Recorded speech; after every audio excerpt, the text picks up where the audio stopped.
Trust, yeah. Competition looking hella washed. But you said you ain't Trace, man, I got what you drove. Yeah, looking at the game, it's looking hella toss. Yeah, running circles round it while they're trying to cross. Yeah, fast creative players, I want 10 of those. Yeah, this year I'm playing, smashing hella pros. Yeah, about to witness one tactical masterclass. Yeah, you gon' get embarrassed if you dare pose. That's kind of vibey when you look at it like that, isn't it? Week 1, Elite 2. Week 2, Elite 3. And then Week 3, Elite 2. So we've got Elite 2 2 weeks out of a 3. And nothing below Elite yet. And that is actually quite incredible. And I think, you know, I have to actually owe it to my players first and foremost. Although we've obviously been chopping and changing them. People like Harry Kane, people weren't happy when I just binned them off. I just lobbed them in the bin. People were not happy with that at all, actually. They're up in arms. There's actually rallies and stuff there saying, you know, you just got a really high finish. Elite 2 with Harry Kane and co. Why are you selling the players? And ultimately, I think I've said in multiple occasions in press conferences and stuff like that, you know, Julian Brandt's been stuck around. It's not like we're not trying to get rid of every single player. Like, Julian Brandt has been a loyal lad, but it's first and foremost about the strats. And if we're looking for better players, you know, people like Harry Kane, I've said as well, they're just quite annoying characters in the changing room. Like, they're actually starting to piss me off a bit. Like, really start to get at me. So, you know, you can't really be too mad. I think as long as one thing that's keeping a portion of the fans happy is when they go home to the home stadium and they just have a lump of support seats. I think it all changes, you know. You can be in a really kind of negative game where everything's going really badly, and then you just kind of sit back in these luxurious chairs that we've provided that no other stadium is providing. Let's not forget that for a second.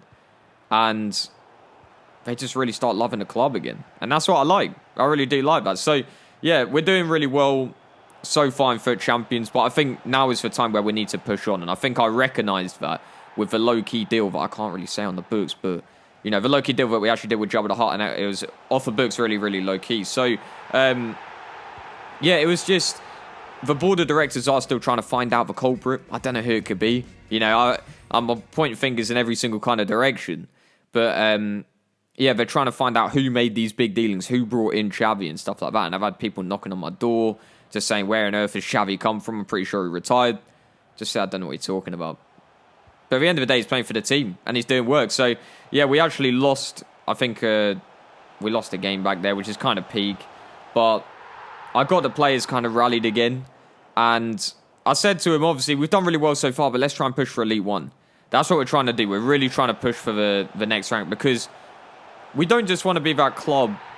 The board of directors, it seems, wants us to be that club, but we don't want to be that club that is just kind of accepting the same finish again and again. You know, yes, Elite 2 is good, but can we now use that as a stepping stone to get to Elite 1?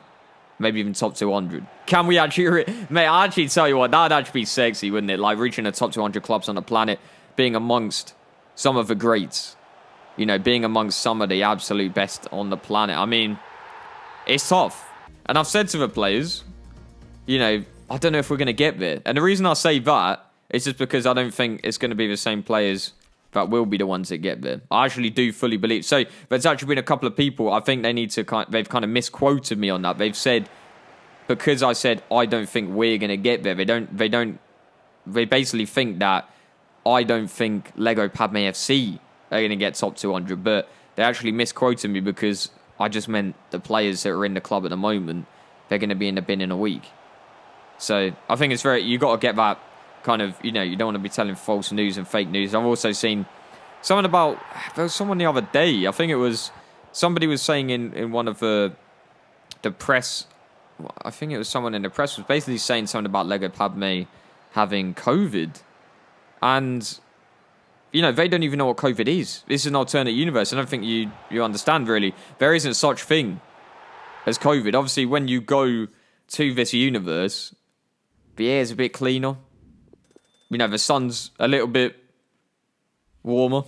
You know, it's just everything's a little bit nicer, man. It really is. Like, you just look out, the water's flowing nicely, it's clean. And it's just a vibey place. You know, the tunes are clean, the cantina music as you walk in.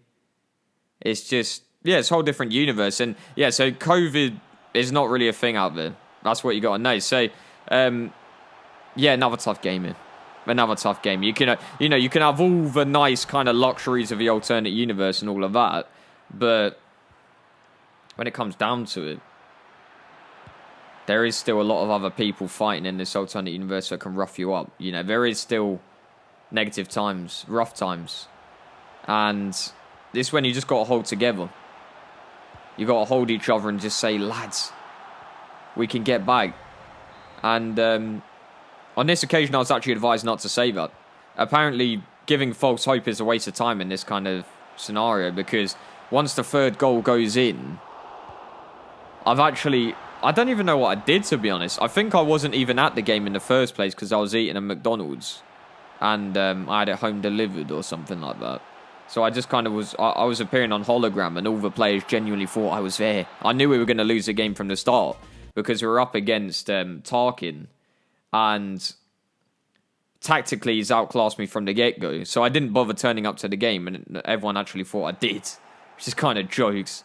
But yeah, I was actually, no, it wasn't McDonald's, it was Five Guys. I was just having a munch, and yeah, man, it was a hell of a time until I looked at the score later on that day. You know, I was just watching films and stuff like that. I wasn't even bothering looking at the game. And obviously we lost. So I wasn't happy with that. And then we go into this game. I actually turned up. I bothered to turn up. You know, I actually got aboard the shuttle with the players and all the rest of it. And Varane has been responsible for all three of those goals. He takes a bad touch on the first. Second one, he takes an awful touch and rolls it into a player. And the third one, he just sticks it in the back of his own net. You know, it's almost like, you know, there's signs of mutiny and all the rest of it. But with the last goal, he's not even trying to hide it. He's not even trying to be kind of incognito. The guy's just going out in the open and saying, I've had enough of this club. And, you know, I can't say I blame him, obviously, with the whole kind of board of directors thing, but we're trying to fight. You're trying to fight for me. You're trying to fight for the badge. You're trying to fight for Lego Padme. And, you know, she's the purest of souls. You know, forget the board of directors. We are fighting for Lego Padme. And I had to remind the players of that when they're all starting to turn against the club for a second there.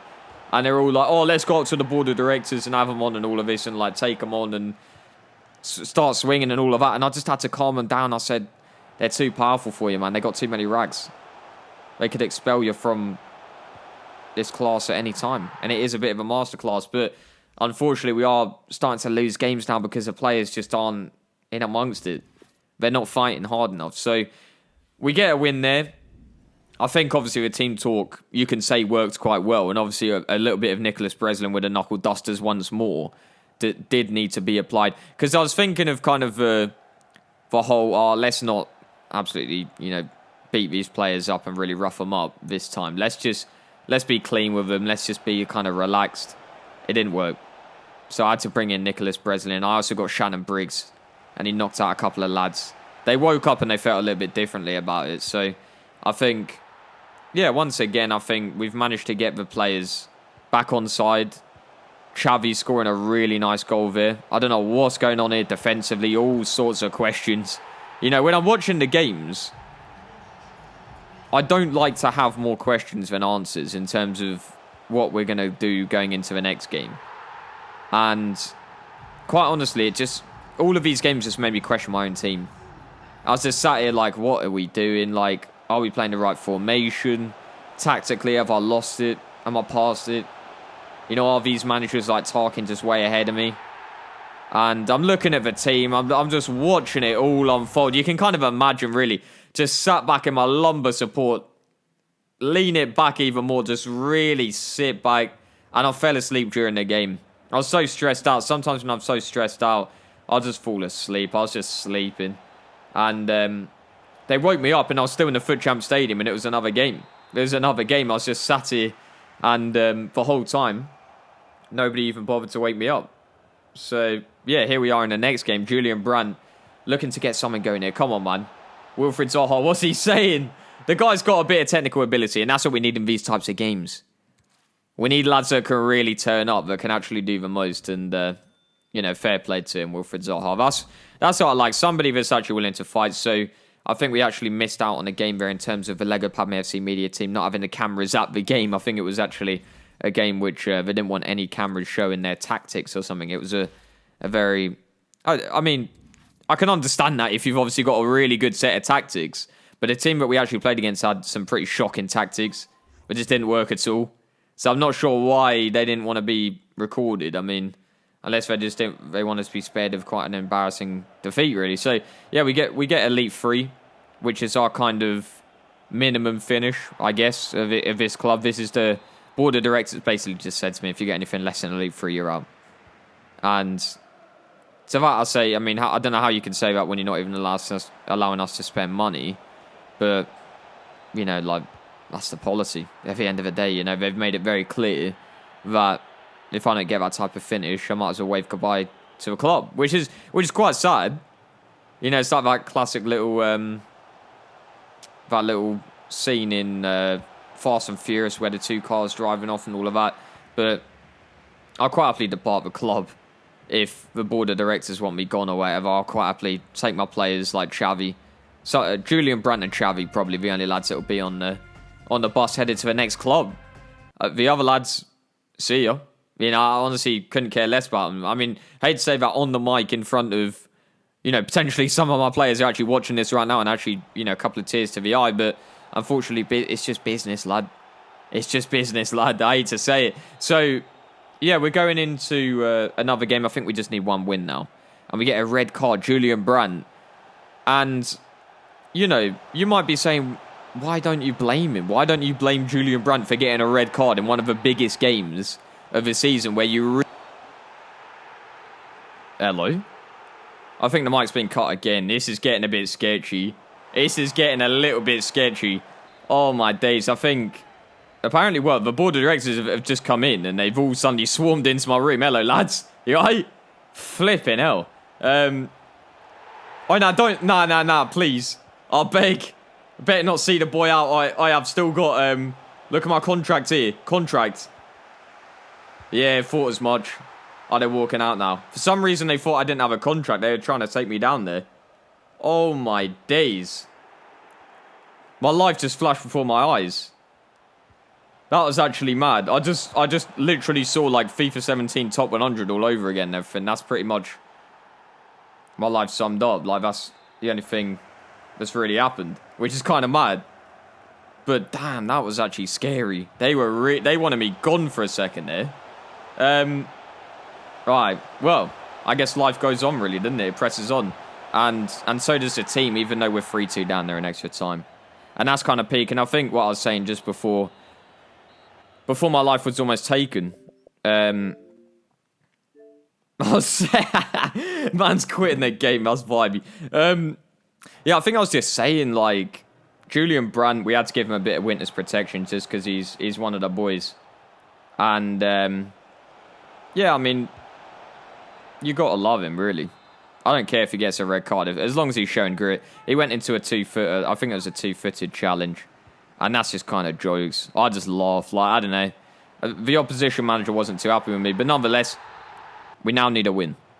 This has to be a win. It's quite simple. Like, we're not messing about at all. Julian Brandt spins, and he's back. And that's why you can't be mad at the boy. That's honestly why you can't be mad at the boy. And all of a sudden, the manager storms out again. 2-1 win. And you know what that means. Elite 2 is ours again. And that's actually solid. 3 weeks out of the first season, getting Elite 2. Which is probably one of my most consistent ever times as a manager in FUT Champions. So, I think that's pretty clean. That's pretty clean, I'm not going to lie. So, Hayden H, another manager as well there. I think he was actually managing a kind of an interim manager for another team. He's actually one of our staff as well. Yeah, we get rid of Thibaut Courtois and Opara, Varane also going. And the press were throwing up all sorts of rubbish. Why are you getting rid of these? Brand new players just come in the door. I just told them, I don't care. I really don't care. You know, they're not even real. They're just cards. And they were getting really shook at that. Nah, I'm joking. They're not just cards, but they felt like it. They felt like it to me. They just weren't really characters. None of those in the dressing room or anything like that. They were shocking. So there you have it. The first season as it comes to a close. Pretty solid results as the fourth week comes in with Elite 2. That's pretty solid. So yeah, chaps and chuppets. I'll see you on Monday for the next season. My goodness me, season 2 coming soon. Trust me. Trust. Yeah. Competition looking hella washed. But you said you ain't Drizz, man, I got what you drove. Yeah, looking at the game, it's looking hella toss. Yeah, running circles round it while they trying to cross. Yeah, fast creative players, I want 10 of those. Yeah, this year I'm playing, smashing hella pros. Yeah, about to witness one tactical masterclass. Yeah, you gon' get embarrassed if you dare oppose.